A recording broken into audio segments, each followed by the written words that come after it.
Selamat pagi, kita berada di Panenjoan Amphitheater Ciletuh Geopark. Hari ini kita berada di lokasi untuk melaporkan dan meliput observasi dalam rangka PKL Geografi di lokasi Geopark Ciletuh.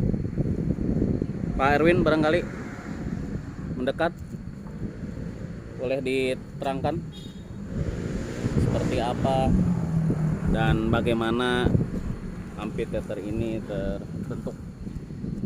Kalau amphitheater itu merupakan bahasa geologi ataupun bahasa morfologi, ya. Sebenarnya kalaupun bahasa kita di sini atau bahasa Sunda menyebutnya ini adalah Panenjoan.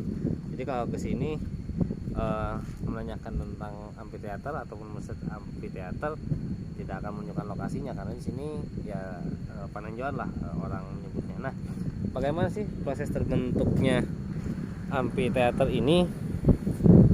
Amphitheater ini dia terbentuk, kalaupun ini kelihatan aja secara faktualnya, ada longsoran kelihatan tuh, itu materialnya ada longsoran sana. Jadi si tapal kuda ini, amphitheater ini yang kurang lebih ini memiliki luas 12,5 km ini, dia mengalami satu longsoran ke arah pantai, namanya itu adalah pantai Palangpang namanya. Ini longsoran yang sangat kuat, yang sangat hebat ke arah sana, sehingga membentuk seperti tapal kuda yang dinamakan sebagai amphitheater gitu. Nah, tetapi yang menjadi pertanyaan sampai sekarang, kalaupun ini ada material, katakanlah misalkan ini kurang lebih ada 1000 kubik, ke sana harus ada pulau ataupun harus ada tempat sedimentasinya. Tapi hilang ya, nggak ada. Tapi nggak ada gitu. Tapi kalau dilihat di sini faktualnya, nyatanya ini hasil longsoran, tapi materialnya itu nggak ada di sana. Nah, apakah ini dulu adanya suatu proses arus turbulen yang sangat kuat sehingga menyebarkan material tersebut gitu? Apakah ada faktor hal yang lain? Karena yang menjadi aneh gitu, ya tadi sedimentasi ke arah sananya gitu. Nah, secara faktual juga ini masyarakat sangat baik, sangat bagus mengelola daerah hasil longsoran ini untuk pemanfaatan sawah. Cuma hati-hati karena itu merupakan daerahnya agak tinggi, yang merupakan daerah kawasan pesisir ini relatif agak rendah, sehingga kalaupun ini intensitas curah hujannya tinggi, ini akan tergenang gitu. Jadi lebih baik daripada dijadikan area pemukiman, ini udah aja mendingan area pesawahan ataupun sebagai area pertanian.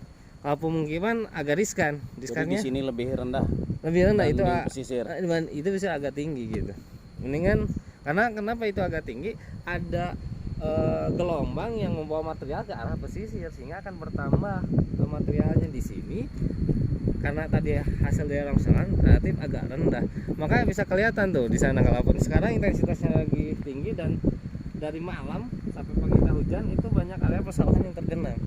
Dan itu sulit ya untuk air meresap ke dalam tanah. Nunggu dulu permukaan air relatif surut, permukaan air agak naik, sehingga ini ya agak sulit. Siling pelimpas ya. Sulit karena ini bukan masuk ke lautnya, bukan melalui aliran permukaan, tapi dia melalui resapan ke dalam tanah. Baik, terima kasih Pak Erwin. Seperti itu kawan-kawan, khususnya para mahasiswa yang menyimak dari liputan ini, nanti di share bahan yang sudah disampaikan Pak Erwin secara webinar tadi malam. Dan inilah lokasinya. Di sini memang spot foto yang bagus. Ada seperti biasa standar untuk geopark, ada papan informasi sebagai edukasi untuk para wisatawan atau pengunjung mengenal wilayah-wilayah ini. Pak Denti sedang merekord. Di sini ada terbaca Panenjoan, terbentuknya bentang alam amphitheater Ciletuh. Ada dalam 2 bahasa karena memang standar untuk geopark secara nasional atau global bahkan internasional, memang target wisatawannya adalah wisatawan mancanegara dan wisatawan lokal. Seperti ini standar, sama seperti di tempat sebelumnya. Ada peta di mana kita berada. Amphitheaternya terlihat dari kita dari wilayah yang terlihat seperti tapal kuda menghadap ke arah barat, dan kita berada di wilayah timur. Kemudian dari sini saya bacakan, Ini ada sih ya retakan. amphitheater Celetuh ini terbentuk oleh proses tektonik berupa runtuhan. Blok bebatuan sebelah barat ini runtuh dari plato Jampang ke arah Teluk Pelabuhan Ratu, meninggalkan patahan-patahan yang turun di sekeliling tepi plato Jampang. Anjlok sedalam 200-300 meter. Proses ini disebut sebagai gravity collapse atau runtuhan gravitasional. Batuan yang kita injak di Panenjoan ini merupakan batuan dari plato Jampang berumur 20 juta tahun, sedangkan batuan yang berada di lembah adalah batuan tua yang terbentuk dari dasar laut sekitar 35 juta tahun yang lalu. Beberapa peneliti juga menyatakan bahwa dampak meteorit diyakini sebagai pemicu awal proses gelinciran besar yang mengarah pada pembentukan mega amphitheater. Analisis ini dibuktikan dengan adanya struktur menggunakan model elevasi digital atau DEM, Digital Elevation Model, dari Shuttle Radar Topography Mission SRTM. Ini bagi penginderaan jauh nih dipelajari. Hal ini menunjukkan bahwa bentuk yang menyerupai sisa-sisa tubrukan meteorit sehingga terbentuklah amphitheater seperti ini. Itu hipotesis yang lain. Sehingga dari analisis tersebut menunjukkan adanya zona depresi yang dikelilingi oleh morfologi lingkaran dengan daerah tenjoan atau mengangkat. Zona depresi adalah zona yang turun ya, Pak Erwin ya. Sehingga di tengah-tengah ini seperti komplek kawah meteorit. Nah, ini perlu ada pengkajian ulang. Apakah meteoritnya tersebut masih ada atau sudah terurai dengan unsur lain.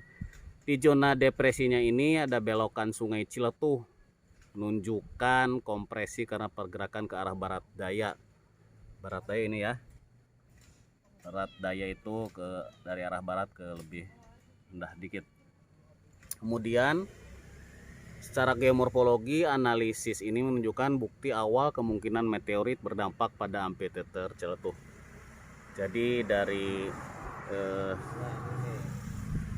waktu geologi Kemarin yang malam yang dibahas dari sini. Nah, ini untuk secara proses pembentukannya ini diawali pada Eosen nih, pada kala Eosen ini terbentuknya sekitar 58. Jadi Juta tahun yang pembentukan lalu. struktur untuk formasi Celetuh itu 50 juta tahun yang lalu. Nah, untuk morfologisnya karena struktur dulu terbentuk, setelah struktur baru ada pengaruh dari tenaga yang lain.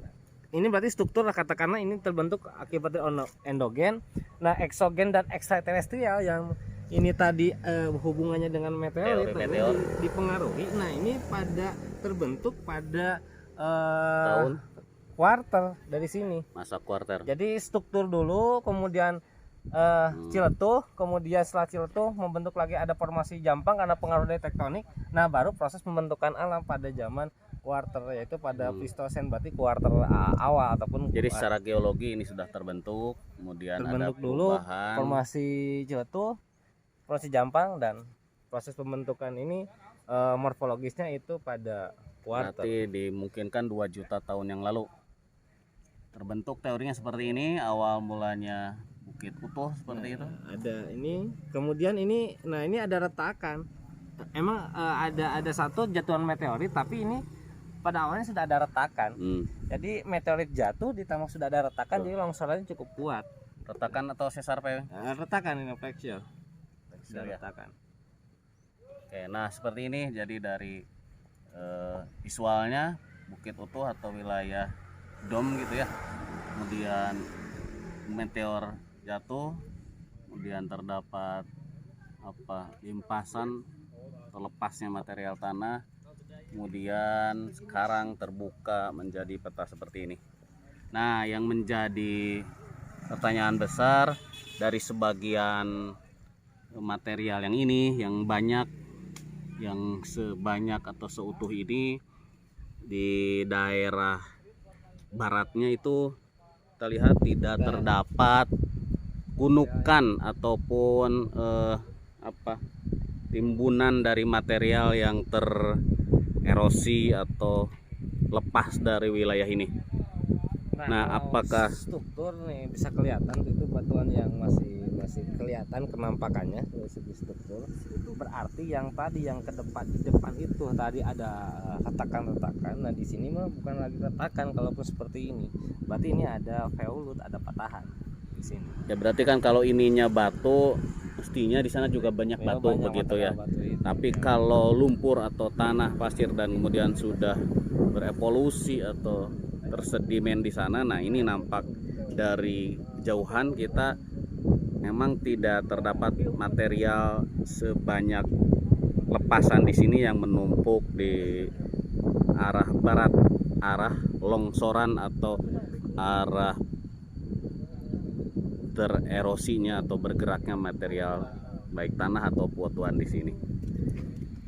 Seperti itu, barangkali Pak Haji Nedi mau menambahkan ini hal yang cukup.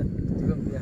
Hanya Pak. pengertian aja di itu bahwa ini diduga tumbukan dari meteor saja gitu. Jadi belum ada bukti-bukti. Kalau meteor mungkin ada batuan yang bersifat meteor. Iya. Bekas-bekasnya itu belum terlihat ya. Ya belum terlihat, hanya dugaan atau hipotesis awal saja. Ya kalau di Ciamis Bapak seperti yang Bapak juga berhipotesis meteorit ataupun ada meteorit itu Mas Wasting berarti Perwin ya. Ada apa benda dari luar angkasa, gaya kan itu endogen eksogen. Nah kalau ini kan dari luar angkasa, apa namanya, ekstraterestrial, sorry. Nah seperti itu, jadi memang terpengaruh atau bentuk morfologi dari benda asing gitu ya. Nah apakah ini bukan cermin patahan juga Pak? Bukan, ini karena dia berbentuk tapal kuda gitu. Gitu, kalau cerita tahan mah biasanya dia akan membentuk garis yang lurus gitu. Biasanya ada garis lurus. Jadi selalu dialiri oleh aliran air gitu, karena dia akan berbentuknya seperti ini, hostnya di grabennya. Kalau ini dia berbentuk tapal kuda seperti kalau bahasa Sunda mah semplek gitu. Jadi dihantam semplak. Baik, terima kasih Pak Dedi. Seperti itu, sekarang dengan adanya perubahan penggunaan lahan dan pemanfaatan lahan, terlihat banyak pemukiman di bawah. Kita para pengunjung bisa turun ataupun bisa berada di lokasi bawah, bahkan sampai ke pantai di depan untuk mengamati dan menyimak fenomena geologi di wilayah geopark ya. Nah jadi dari ini semua kita bisa menyimpulkan bahwa dengan adanya potensi wilayah yang dapat jadikan geopark, salah satunya atau harus memiliki 3 potensi atau 3 sumber daya. Yang pertama ada geodiversity-nya, keragaman geologinya. Yang berikutnya ada biodiversity, keragaman biologi. Dan yang ketiga ada cultural diversity. Nah ini tentang geologi, tentang biologi atau tumbuhan, dan tentang budaya atau masyarakat adat istiadatnya. Nah di sini alhamdulillah sudah banyak koleksi dari pohon lokal, dan terdapat juga tempat spot-spot foto, sehingga memang geopark hadir untuk memuliakan bumi dan menjaga warisan geologi dengan melibatkan masyarakat dan memberikan manfaat yang lebih agar tidak dieksploitasi secara personal atau hanya golongan tertentu yang memanfaatkan dan mengambil manfaatnya. Demikian dari Panenjuan, kita akan liput lagi dan explore atau observasi di tempat lain. Terima kasih. Nanti akan bertemu lagi di media lain, YouTube dan channel-channel lain untuk kita jadikan referensi, khususnya para mahasiswa yang mempelajari dan belajar dalam rangka PKL Ciletuh yang standby atau tetap berada di rumah masing-masing karena kondisi darurat protokol kesehatan masa pandemi Corona 19. Terima kasih, sampai jumpa.